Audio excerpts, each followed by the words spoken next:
सो gentleman drama एक दफा फिर से इंटरेस्टिंग हो गया है और आज मैं आपको बताऊंगा इस ड्रामे की आने वाली एपिसोड में एक बहुत ही बड़ा ट्विस्ट। और लेटेस्ट एपिसोड में भी बहुत सारे ऐसे पॉइंट थे जो आई एम श्योर कि आप लोगों ने गौर नहीं किए होंगे।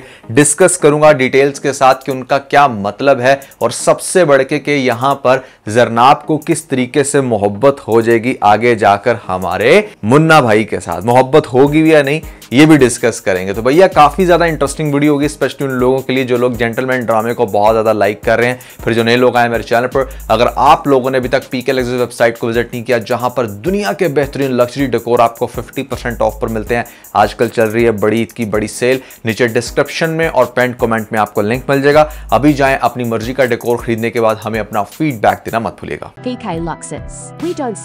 सो स्टार्टिंग विद इंटरव्यू सीन जो बहुत ही ज्यादा क्रूशियल था। यहां पर मुझे ये सीन बहुत ही ज्यादा इंटरेस्टिंग लगा जहां पर 3 बड़े गुंडों को बिठाया जाता है और जरनाब उनका कर रही है इंटरव्यू।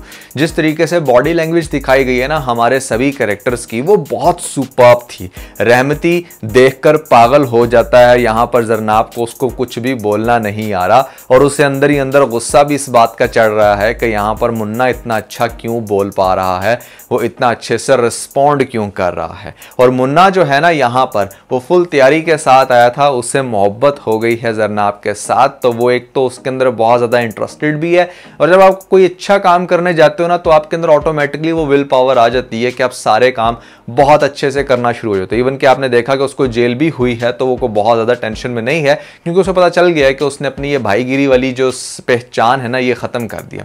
अच्छा, थैंक्स टू देम कि इन लोगों ने क्लियर कर दिया इस एपिसोड के अंदर कि यहां पर ये मुन्ना भाई ही क्यों कहा जा रहा है इसको, क्योंकि मुन्ना भाई मेरी भी बहुत फेवरेट फिल्म थी और बड़ा अच्छा लेसन भी है उस मूवी के अंदर। तो अगर ये उससे इंस्पायर्ड है जो इन लोगों ने खुद ही एडमिट कर लिया, that was a great point. Otherwise हमें बहुत ज़्यादा रेप्लिका फील हो रहा था कि भैया ये क्यों उसकी तरह बोल रहा है, यहाँ पर इसे संजय दत्त को कॉपी नहीं करना चाहिए। लेकिन जब आपने बता दिया कि हाँ भैया मैं उससे इंस्पायर्ड हूँ और वो मुझे बहुत अच्छा लगा था, इस वजह से मेरा नाम मुन्ना भाई पड़ गया, तो इट मेक सेंस नाउ। सो मुझे लगता नहीं था कि यहाँ पर हमारा ये जो मुन्ना भाई है ये इतने अच्छे से जाकर उसको इम्प्रेस कर देगा, लेकिन बहुत अच्छे से लिखा गया। और अच्छा लिखा क्यों ना हो भैया, खलीलुर रहमान ने लिखा है। उसके ऑफिस में जाके जिस तरीके से उसको बातें करता है और ये कहता है कि उसने अपने नाम के साथ मुन्ना भाई जो है ना वो वर्ड खत्म कर दिया। बेहतर तो वैसे ये भी होता तो कि कहता है कि भैया आज से मैं मुन्ना भाई नहीं हूं, मैं आज से सिर्फ इकबाल हूं, क्योंकि इकबाल मुन्ना भी क्या मतलब, मुन्ना ठीक है ये इस तरह के लोगों के नाम होते हैं तो मुन्ना भी खत्म करता है। खैर उसने कहा नहीं भाई खत्म कर दिया, अब मैं सिर्फ मुन्ना हूं या इकबाल मुन्ना हूं। सो ये चीज कहीं ना कहीं उसको सोचने पे मजबूर करती है और एग्जैक्टली मैं यही चाह रहा था कि वो सारे सीक्वेंस जरनाब अपने माइंड में लेकर आए कि किस किस तरह उसने उसको थप्पड़ मारा, उसने रिएक्ट नहीं किया, वो इसके साथ कितना ब्रूटल पेश आती रही है, लेकिन वो बड़े अच्छे से तमीज से उसके साथ पेश आया। और अब जब वो कहकर जाता है उसे कि उसने ये गुंडागर्दी छोड़ दी है तो वो सारी चीज़ें मिलकर डेफिनेटली यहाँ पर जरनाब को इम्प्रेस कर रही हैं। और दूसरी तरफ जो इसका फारिस मंगेतर दिखाया गया है वो बड़ा चालाक है, उसका जो कैरेक्टर है वो बड़ा इंटरेस्टिंग है, क्योंकि इस तरह के लोग जो बहुत अच्छी पोजीशन पे होते हैं यहाँ पर घर वाली को भी सेट रखना चाहते हैं और बाहर वाली को, हर गंदा काम कर लेते हैं लेकिन अपने आप को सबसे शरीफ और पारसा समझते हैं, अपनी पावर का इस्तेमाल बहुत गलत करते हैं। ये सारी चीज़ें आपको उस कैरेक्टर के अंदर अभी भी नज़र आ रही होंगी, लेकिन उसको पोर्ट्रे ऐसे किया जा रहा है कि जैसे वो तो बड़ा अच्छा इंसान है। अब थोड़ा सा इसको मज़ीद डिस्कस करते हैं। अगर आप गौर करो तो यहाँ पर आपको दिखाया गया कि भैया ये जो रहमती है इसको नहीं पकड़ना चैनल से बाहर निकलते हुए। अब ये वो पॉइंट है जो शायद आप लोगों ने गौर ना किया। रहमती को नहीं पकड़ा क्योंकि रहमती ने पूरा 1 करोड़ दिया, ये बात पुलिस ऑफिसर ने बताई थी मुन्ना भाई को। अब मुन्ना को पता है ये बात कि रहमती ने पूरा 1 करोड़ दिया है, ठीक है, और वो 1 करोड़ किसके पास गया, अब अगली चीज आपको बहुत अच्छे से पता चल, क्योंकि वो 1 करोड़ आया हमारे फारिस के पास और फारिस ने वो पैसे अपने अकाउंट में नहीं रखे, क्योंकि इनके अकाउंट्स की इन्वेस्टिगेशन होती रहती है, ऑडिट हो जाता है, पता चल जाता है कि भैया एक गवर्नमेंट ऑफिसर के पास इतना ढेर सारा पैसा क्यों होगा। तो उसने वो पैसा अपनी वाइफ या फिर होने वाली वाइफ के नाम पे ट्रांसफर कर दिया, फियांसी के अकाउंट में डाल दिया। अब वो सोचकर हैरान तो बड़ा होती है, पूछती है कि भाई ये पैसा कहाँ से आया, तो वो कहता है कि मैंने अपनी ज़मीन बेच दी। ये वो इसका झूठ है जो आगे जाकर इसका फंदा बनेगा। अब आप देखो कि यहाँ पर जो बड़ा अच्छा इसके आगे बनने की कोशिश कर रहा था वो किस तरीके से एक्सपोज होगा।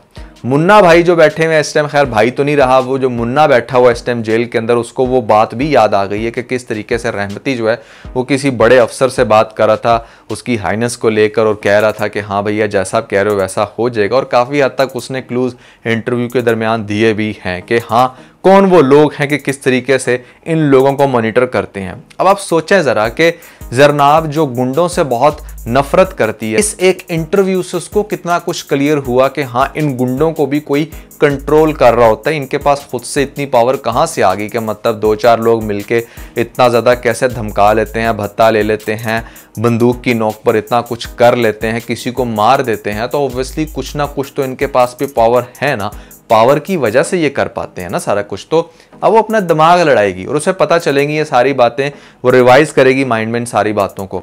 फिर आपको दिखाया जाएगा कि जरनाब सबसे पहले तो बड़ी अच्छी बन के बातों ही बातों में रिक्वेस्ट करेगी वो हमारे फारिस से कि मुन्ना को छोड़ दिया जाए। अब फारिस जो है ना वो बड़ा हैरान होगा कि मतलब मेरी जो ये फियांसी है इसको तो गुंडों से बड़ी सख्त एलर्जी है, क्यों ये साथ दे रही है मुन्ना का। वो उससे पूछेगा, वो कहेगी कि मुन्ना जो है ना वो अच्छा इंसान है, मुन्ना बुरा नहीं है, वो जाते हुए मुझे ये कह कर भी गया है कि उसने ये गुंडागर्दी ये सारा कुछ छोड़ दिया है। अब एक तरफ से तो मतलब यहाँ पर वो अपनी इस फियांसी के चक्कर में उसको छोड़ना तो चाहेगा, थोड़ा सा डाउटफुल होगा कि ऐसा क्यों कह रही है, लेकिन दूसरी तरफ जब उसकी बात होगी रहमती से तो रहमती कहेगा कि मुन्ना को बाहर नहीं निकालना। समझ रहे हो ना, क्योंकि रहमती ने तो वैसे भी पैसा दिया हुआ है। अब जब इतना सब कुछ होने के बाद फारिस उसको बाहर नहीं निकाल पाएगा तो हो सकता है, मुझे ऐसी फीलिंग आ रही है कि हमारी ये जो जरनाब है ये खुद से जाकर उसकी ज़मानत दे और कहे कि ठीक है अगर ये कुछ भी ऐसा करता है तो मैं इसकी ज़मानत देती हूँ, कुछ भी ऐसा कर सकती, क्योंकि डेफिनेटली वो दिन रात उसको सोचेगी और फारिस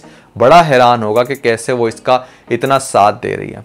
और फिर एक और पॉइंट भी हो सकता है इस जमानत वाले सीन से पहले, हो सकता है कि मुन्ना यहाँ पर कहे कि वो उस मैम से कुछ बात शेयर करना चाहता है, उसको कुछ बताना चाहता है।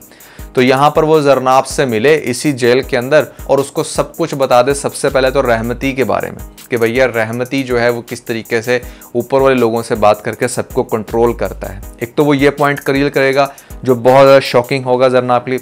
दूसरा पॉइंट वो ये क्लियर कर सकता है कि रहमती ने पूरा 1 करोड़ दिया है ताकि उसको ना पकड़ा जाए। आप सोचें जरा कि हमसे से बड़ा तो वो है, उसको क्यों नहीं पकड़ा गया, अगर हमें पकड़ा तो उसको भी पकड़ते ना। तो ये बात पूछेगी वो अपने फारिस से कि मुझे बताओ कि तुमने बाकी सबको अगर पकड़ा तो रहमती तो इनका सबका बड़ा है, उसको तुमने क्यों नहीं पकड़ा। तो वो आए बाएं शाएं करेगा। फिर वो क्या करेगी कि मतलब वो 1 करोड़ वाली बात नहीं करेगी, हो सकता है कि वो डायरेक्टली जाकर इन्वेस्टिगेट करे कि वो जो ज़मीन जो इसने कहा है कि मैंने बेच दी है, वहाँ पर जाकर पूछेगी कि ये ज़मीन अब किसके नाम पे है, तो बताया जाएगा कि ये तो अभी भी फारिस के नाम पे है या जो भी इसका सीन है। तो जब ये चीज़ क्लियर होगी कि अच्छा इसने ज़मीन नहीं बेची, फिर उससे पूछेगा कि तुम्हारे पास पैसे कहाँ से है, वो कहेगा मैंने ज़मीन, तो ज़मीन तो तुम्हारे नाम अभी भी है। तो यहाँ से वो पकड़ा जाएगा। फिर उसको कहेगी कि मुझे पता है कि वो पैसे तुम्हें किसने दिए, अब तुमसे मेरी रिक्वेस्ट है कि तुम इकबाल को छोड़ दो, वरना मैं नहीं देखूंगी कि तुम्हारा मेरा रिलेशन क्या है, मैं ये सारी चीज़ें एक्सपोज कर दूंगी। रिश्वत वाली बात है, जब ये एक्सपोज होगी तो वो मुन्ना को छोड़ देगी और यहाँ से फिर मुन्ना की और आगे से जरनाब की लव स्टोरी स्टार्ट होगी। अब इनकी लव स्टोरी तो स्टार्ट हो जाएगी, लेकिन देखें दुश्मन कौन कौन है। यहाँ पर फारिस दुश्मन है, रहमती दुश्मन है, वो सब लोग दुश्मन है इनके जो इनको कंट्रोल करते रहे हैं। इनको कोई भी जीने नहीं देगा, चाहे कोई कितना अच्छा बनने की कोशिश करे। ये वो रीज़न है जिसके चलते यहाँ पर मुझे लग रहा है कि ड्रामा आगे जाके बहुत ज़्यादा इंटरेस्टिंग हो सकता है। जैसे कि मैंने आपको पहले भी कहा था कि खलीलुर रहमान के ड्रामों की मैंने ये अक्सर चीज़ देखी है कि पहली 4-5 एपिसोड्स काफ़ी बोरिंग होती हैं, फिर एकदम से ड्रामा पीक पकड़ता है। तो आई थिंक जेंटलमैन अब पीक पकड़ने लगा है। यहाँ पर बहुत अच्छे से लिखा गया है और स्टोरी बहुत अच्छे से कंपाइल होगी। अब कैसे वो फाइट बैक करेगा अच्छा इंसान बन के, यानी कि जेंटलमैन बन के, हो सकता है इसको जेंटलमैन नाम कौन दे, हमारी जरनाब ही दे कि तुम अब कोई मुन्ना भाई वगैरह नहीं हो, तुम बेसिकली जेंटलमैन हो और तुमने जेंटलमैन की तरह इन सारी चीज़ों की फ़ाइट करनी है। मीडिया में तुम्हें मैं सपोर्ट करूँगी और इन लोगों को किस तरीके से देखना है ये तुम प्लान करो और फिर हम दोनों मिल के इन सबको सबक सिखाते हैं। कोई ब्यूरोक्रेट है या फिर कोई कितना बड़ा गुंडा ही क्यों ना, हम सबको सीधा करेंगे। And that's this drama is all about. इसलिए मुझे लग रहा है कि भैया ड्रामा बहुत इंटरेस्टिंग होगा। और अब वो चीज़ भी समझ में आती है कि इस ड्रामे में आखिर शुरू में क्यों इतना दिखाया गया मुन्ना को मुन्ना भाई की तरह नहीं, मतलब कोई इतना गुंडा मवाली नहीं दिखाएगा, इतना ज़्यादा वायलेंस करता है उसे क्यों नहीं दिखाएगा, क्योंकि नहीं चाहते थे भैया ड्रामा राइटर के आपके दिल में मुन्ना भाई के लिए कोई हेट पैदा हो। वो एक अच्छा इंसान था। और टेक्निकली देखा जाए इसका जो मुन्ना भाई नाम है, अगर आपने मुन्ना भाई भी MBBS मूवी देखी हो तो आपको पता होगा कि वहाँ पर भी जो मुन्ना भाई का कैरेक्टर था वो बहुत ही ज़्यादा पॉजिटिव और अच्छा कैरेक्टर था, वो बहुत अच्छे काम करता था। यानी कि एक ऐसा गुंडा जो बहुत ही ज़्यादा अच्छे काम करता है, उसके सब फैन हैं। तो यहाँ पर भी कुछ वैसा कैप्चर करने की कोशिश की गई है, which is insane. I would say बहुत मज़ा आ रहा है ये ड्रामा देखने का। लेटेस्ट एपिसोड बहुत इंटरेस्टिंग थी। आप लोगों को कैसी लगी है भैया, आपने कमेंट्स में मुझे ज़रूर बताना है। और इसके अलावा अगर आप लोगों ने मेरी ये वाली वीडियो नहीं देखी तो ऊपर आपको लिंक मिल जाएगा, जल्दी से लिंक पे क्लिक करके वीडियो देख के अपना फीडबैक मुझे ज़रूर दीजिएगा।